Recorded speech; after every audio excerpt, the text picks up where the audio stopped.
नमस्कार बच्चों, this is 29th video of 12th physics. ठीक है, करंट स्टार्ट करेंगे अपन। करंट स्टार्ट करने से पहले मैंने तुम्हें सिलेंड्रिकल कैपेसिटर का डेरिवेशन नहीं कराया है। एनसीईआरटी में एक न्यूमेरिकल दे रखा है, उस पर बेस्ड। तो अपन पहले सिलेंड्रिकल कैपेसिटर का न्यूमेरिकल कर लेते हैं। न्यूमेरिकल नहीं, सॉरी, डेरिवेशन। ठीक है, तो सिलेंड्रिकल कैपेसिटर, इसको इलेक्ट्रोस्टैटिक्स में लिखना ना, ये करंट इलेक्ट्रिसिटी का पार्ट नहीं है, इट इज इलेक्ट्रोस्टैटिक्स।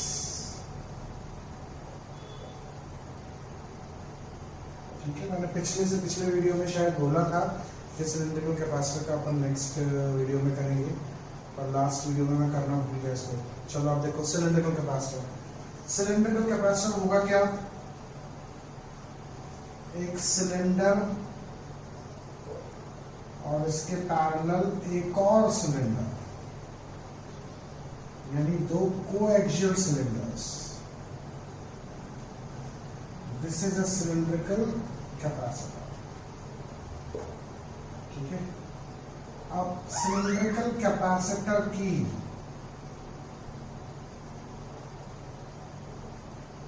मान लो रेडियस R1 और R2 है, लेंथ L है। ये थोड़ा सा अगर तुम लोग सोचोगे ना, तो बिल्कुल एक पैरेलल प्लेट कैपेसिटर ही है, हर जगह से पैरेलल है आपस में। दो सिलेंडर्स, दो मेटल के कोएक्सियल सिलेंडर्स हैं, एक की रेडियस R1, एक की रेडियस R2। ठीक है, अंदर वाले सिलेंडर पे अपन चार्ज कंसीडर कर लेते हैं पॉजिटिव।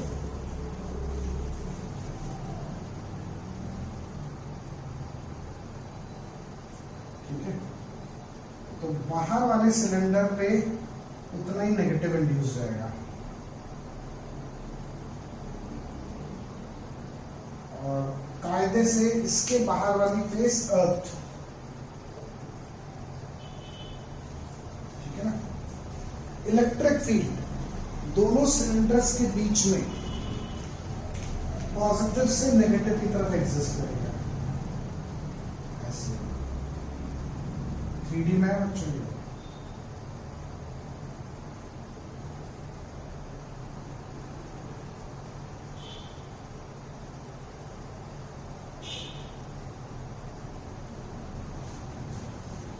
ठीक है, ऐसे अंदर एग्जिस्ट करेगा, ये यहां से यहां।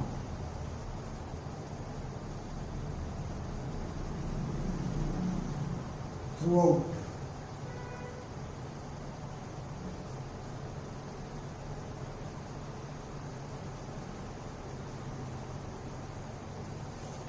एग्जिस्ट करेगा। ये पूरा ऊपर से देखेंगे ना, जैसे अंदर की भारत से बाहर की तरफ। अब again capacitance is Q by V। दोनों सिलेंडर्स के बीच का पोटेंशियल डिफरेंस फाइंड करो और यहां प्लेस करो। ठीक है, दोनों सिलेंडर्स के बीच का पोटेंशियल डिफरेंस कैसे फाइंड करोगे? क्वेश्चन तुम लोग पढ़ोगे वो वाला, तो उसमें सिलेंडर की लीनियर चार्ज डेंसिटी दे रखी, यानी लैम्डा गिवन है, जबकि सरफेस पे डिस्ट्रीब्यूटेड होगा।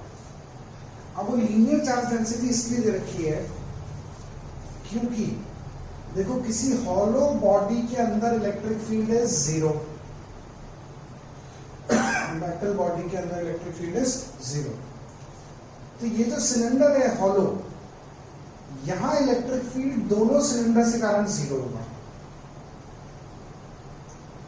यहां अंदर वाले के कारण होगा, बाहर वाले के कारण 0 होगा। ठीक है, तो इस जगह जो इलेक्ट्रिक फील्ड होगा वो केवल अंदर वाले सिलेंडर के कारण होगा। और जैसे किसी स्फीयर के लिए बाहर के पॉइंट्स के लिए वो स्फीयर एक पॉइंट चार्ज की तरह बिहेव करता है, ऐसे ही कोई सिलेंडर बाहर के पॉइंट्स के लिए एक लाइन चार्ज की तरह बिहेव करेगा। यानी ऐसा अपीयर होगा कि सारा चार्ज सिलेंडर के एक्सिस पे कंसंट्रेटेड है। इन पॉइंट्स के लिए ये वाला सिलेंडर अंदर वाला, बाहर वाले का 0। तो अंदर वाले सिलेंडर के कारण इस पॉइंट पे जो इलेक्ट्रिक फील्ड होगा that is 2k lambda by r, क्योंकि किसी लाइन चार्ज के कारण r distance away electric field is 2k lambda by r। Infinite consider करेंगे, क्योंकि ये जो गैप होगा ना दोनों सिलेंडर्स के बीच में, ये सिलेंडर की लेंथ के रिलेटिव नेग्लिजिबल स्मॉल होगा। वो जितना गैप कम होगा उतना कैपेसिटेंस ज्यादा होगा। अभी अपन प्रूव भी करेंगे इस चीज को, ठीक है। अब पोटेंशियल डिफरेंस निकालना है। तो E होता है माइनस dV बाई dr, तो dV is minus E dr, तो V is integration E dr, ठीक है। लेकिन जब हम पोटेंशियल डिफरेंस निकाल रहे हैं तो इस नेगेटिव साइन की सिग्निफिकेंस नहीं है। तो V इक्वल टू अंदर से बाहर यानी R1 टू R2, E की जगह 2k lambda by R dr, ये पोटेंशियल डिफरेंस है। तो V equal to 2k lambda तो बाहर ले लो, integration 1/RS log R base E, कहां से कहां तक, R1 टू R2, तो V हो जाएगा 2k lambda log R2 minus log R1, ठीक है। V हो जाएगा 2k lambda log R2 upon R1, ठीक है। log A minus log B log A upon B, तो ये पोटेंशियल डिफरेंस है। इस Q की लैम्डा की जगह आप पुट कर दो Q बाय L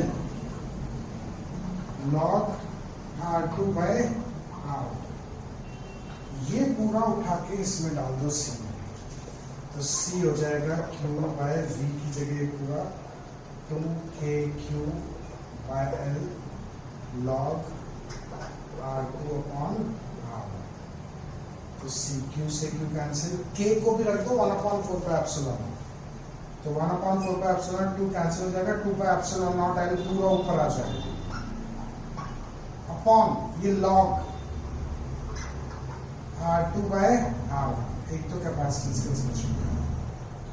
लेकिन अब पीछे जो टेबल होगी वो पूरी बेस 10 पे होगी, तो अगर बेस E को बेस 10 पे कन्वर्ट करना है, यहां लिख देता हूं log x base E equal to 2.303 log x base 10, तो बेस E बेस 10 में कन्वर्ट होता है, तो यहाँ पे बेस E की जगह बेस 10 पुट कर दो, तो 2 pi epsilon not L 2.303 log 10 R2 by R1. This is the expression for cylindrical capacity, है ना। इससे होगा वो क्वेश्चन नंबर तो मेरे को ध्यान नहीं है, एनसीईआरटी के एक्सरसाइज का क्वेश्चन है सिलेंड्रिकल कैपेसिटर, पिछले से पिछले वीडियो में मैंने नंबर क्वेश्चन नंबर बताया, है ना। तो ये क्वेश्चन सॉल्व कर लेना तुम इस तरह से, प्लस सिलेंड्रिकल कैपेसिटर का कैपेसिटेंस, ठीक है। अब स्टार्ट करते बच्चों अपन करंट इलेक्ट्रिसिटी, ठीक है। Current electricity, current electricity relatively छोटा चैप्टर है, जैसे इलेक्ट्रोस्टैटिक्स तो अपने को ये आज 29th लेक्चर है, तो इसका मतलब 28 लेक्चर्स लग रहे हैं अपने को इलेक्ट्रोस्टैटिक्स में, है ना। लेकिन करंट अब इतना लंबा नहीं जाएगा, अब रिलेटिवली सब छोटी छोटी यूनिट्स रिलेटिवली होंगी, है ना। सीधे ऑप्टिक्स जाके लंबी है, लेकिन ऑप्टिक्स फिर इजी है।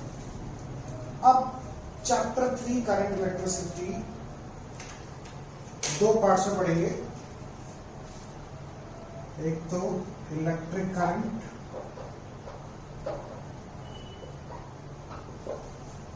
Resistance and EMF. ईएमएफ होता है किसी सेल का पोटेंशियल डिफरेंस जो मैक्सिमम दे सकता है, ठीक है। और दूसरा पार्ट पूरा इलेक्ट्रिकल मेजरमेंट,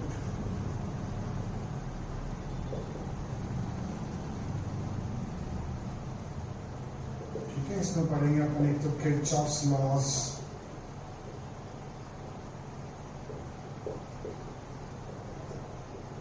फिर व्हीटस्टोन ब्रिज। व्हीटस्टोन ब्रिज की एक बहुत ही इंपॉर्टेंट एप्लीकेशन है स्लाइड वायर ब्रिज और मीटर ब्रिज, व्हीटस्टोन ब्रिज। और एक पढ़ेंगे पोटेंशियोमीटर, ठीक है। ये दो पार्ट्स में अपन करंट इलेक्ट्रिसिटी पढ़ेंगे। Electric current raised in the EMF, electrical measurement, इसमें Kirchhoff's laws, Wheatstone bridge, potentiometer, है ना, ये सब स्टडी करेंगे। व्हीटस्टोन ब्रिज में एक बड़ी इंपॉर्टेंट चीज आएगी मीटर ब्रिज और स्लाइडर ब्रिज। ठीक है, ये 7 नंबर की यूनिट है, 7 मार्क्स टेंटेटिव, और 7 ये पहले थी। बार बार मैं तुम लोगों को बता चुका हूँ कि अब मतलब लास्ट ईयर इनफैक्ट 15 में से 1.5 चैप्टर कट चुका है, 1.5। तो 3-4 नंबर का तो कम्युनिकेशन गया है और ट्रांजिस्टर वाला पार्ट कटा है सेमीकंडक्टर्स में से, तो लगभग 5-6 नंबर का कट चुका है। तो 70 में से अब इसी में एडजस्ट होंगे, तो ये टेंटेटिव 8-9 नंबर की भी आ सकती है। और पहले ये 7 मार्क्स की थी, अब ये 7, 8, 9 किसी की भी आ सकती है। ठीक है ना, कोशिश करेंगे अपन इसको 15 लेक्चर्स के अंदर अंदर खत्म करने की। पूरा न्यूमेरिकल ओरिएंटेड चैप्टर है, जंप के न्यूमेरिकल्स हैं इसमें। ठीक है, करंट तुम लोग 10th में भी पढ़ चुके हो, वहां भी तुम लोग सीरीज पैरेलल रेजिस्टेंस सॉल्व करोगे, करंट निकाला होगा, पोटेंशियल डिफरेंस निकाला होगा वगैरह। ठीक है ना बच्चों, अब सबसे पहले स्टार्ट करते हैं इलेक्ट्रिक करंट।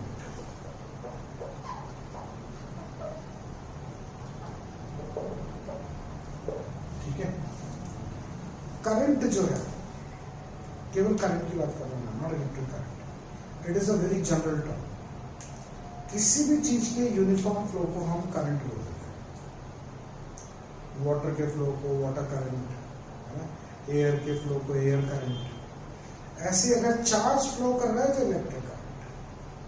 ठीक है, अगर किसी कंडक्टर में, अगर अपन एक सिंपल कंडक्टर कंसीडर करें, मेटल बॉडी, तो मेटल में इनफाइनाइट फ्री इलेक्ट्रॉन्स होते हैं, बहुत सारे फ्री इलेक्ट्रॉन्स होते हैं, इतने फ्री इलेक्ट्रॉन्स होते हैं कि अपन सोच भी नहीं सकते। 10⁻29 पर मीटर क्यूब के ऑर्डर के फ्री इलेक्ट्रॉन्स होते हैं किसी मेटल के अंदर। कॉपर लोगे ना, तो कॉपर में 8.5 × 10⁻28 पर मीटर क्यूब फ्री इलेक्ट्रॉन्स होते हैं, and this is a very large number. ठीक है, वो फ्री इलेक्ट्रॉन्स, ये केवल कंडक्शन इलेक्ट्रॉन्स की बात कर रहे हैं, फ्री। कॉपर के टोटल इलेक्ट्रॉन्स की बात नहीं कर रहे, कॉपर के अंदर जो एक इलेक्ट्रॉन फ्री होकर घूम रहा है उसकी बात कर रहे हैं। ठीक है, वो फ्री इलेक्ट्रॉन्स कंटिन्यूअसली मेटल के अंदर इधर इधर इधर उधर ऐसे रैंडम मोशन करते हैं रूम टेम्परेचर। और अगर वो रैंडम मोशन करते रहते हैं तो चार्ज मूव कर रहा है। लेकिन अगर अपन कोई क्रॉस सेक्शन चेक करें, तो इस क्रॉस सेक्शन में जितने इलेक्ट्रॉन्स इधर जा रहे होंगे एग्जैक्टली उतने के उतने ही पीछे भी आ रहे होंगे। तो net transfer of electrons from any cross section is always. इसीलिए पढ़े पढ़े अपन ये नहीं मानेंगे कि किसी कंडक्टर में करंट फ्लो हो, क्योंकि किसी पर्टिकुलर डायरेक्शन के अंदर चार्ज फ्लो नहीं कर रहा। ठीक है, तो नेट ट्रांसफर ऑफ इलेक्ट्रॉन्स और charge in a particular direction is always. ठीक है, तो एक मेटल का पीस कहीं पे रखा हुआ है, उसमें फ्री इलेक्ट्रॉन्स हैं, वो रैंडम मोशन कर रहे हैं, लेकिन करंट नहीं, करंट इज जीरो। हाँ, अगर अपन पोटेंशियल डिफरेंस अप्लाई कर दें, एक एंड को किसी तरीके से पॉजिटिव यानी इलेक्ट्रॉन डेफिशिएंट बना दें और एक एंड को नेगेटिव यानी इलेक्ट्रॉन रिच बना दें, तो इलेक्ट्रॉन्स जो है वो इलेक्ट्रॉन डेफिशिएंट रीजन की तरफ भागना शुरू कर। अब अगर अपन चेक करेंगे तो पॉजिटिव की तरफ ज्यादा इलेक्ट्रॉन्स जा रहे होंगे एज कंपेयर टू किसी और डायरेक्शन के। तो अब अगर अपन कोई क्रॉस सेक्शन चेक करेंगे तो हमें दिखेगा कि इलेक्ट्रॉन्स क्रॉस कर रहे हैं उस क्रॉस सेक्शन, यानी ट्रांसफर हो रहे हैं एक पर्टिकुलर डायरेक्शन। तो now a current is set to be flow. ठीक है, now a current is set to be flow. तो इलेक्ट्रिक करंट जो है that is flow of charge. Flow of charge in a particular direction is electric current. Electric current की definition लिख लो, it is defined as flow of charge in a particular direction. Mathematically, electric current is defined as charge flowing per unit time through any cross section. ठीक है, mathematically it is defined as the charge flowing per unit time through any cross section of a conductor. Definition लिख लो electric current की. Mathematically it is defined as the charge flowing per unit time through any cross section of a conductor. That is I equal to Q by T. ठीक है. इसकी SI unit is ampere और ये fundamental physical quantities में count होती है. ठीक है. तुम्हें यहां से लगेगा कूलम पर सेकेंड, मगर coulomb is not fundamental, current is fundamental, it is counted in fundamental. तो ऐसा unit is coulomb per second called ampere, है ना. 1 ampere equal to 1 coulomb upon 1 second. If 1 coulomb of charge flows through any cross section of a conductor, then the current through the conductor is said to be 1 ampere. ठीक है. 1 ampere की definition लिख लो. 1 ampere की हालांकि SI definition ये नहीं है. SI definition अपन आगे 4th चैप्टर के अंदर मैग्नेटिक इफेक्ट्स में पढ़ेंगे, या जो बच्चे 11th ढंग से पढ़ी है अपन ने वहां पे उसकी एम्पियर की SI यूनिट पढ़ी थी. ठीक है. तो उसके मैग्नेटिक फील्ड के बेसिस पे डिफाइंड है, 2-4 वायर्स के बीच में फोर्स के बेसिस पे. यहाँ पे 1 एम्पियर की डेफिनेशन लिखो. If 1 coulomb of charge is flowing through any cross section of a wire in 1 second, then current is said to be 1 ampere. ठीक है. अब it is a scalar quantity, जबकि इसमें मैग्नीट्यूड और डायरेक्शन दोनों है. Still it is a scalar, क्योंकि ये वेक्टर एडिशन फॉलो नहीं करता. अगर सपोज 1-2 वायर्स हैं, एक में 5 एम्पियर करंट आ रही है, एक में 10 एम्पियर करंट आ रही है, तो total irrespective of this angle total हमेशा 15 एम्पियर. तो ये वेक्टर एडिशन फॉलो नहीं करता. तो तुम्हें क्या ध्यान रखना है बच्चों, current is a scalar quantity, है ना, since it will not follow vector addition. ठीक है. Again, conventional direction of electric current is taken from positive to negative in external circuit. हम करंट का डायरेक्शन हमेशा क्या लेंगे, positive to negative in external circuit.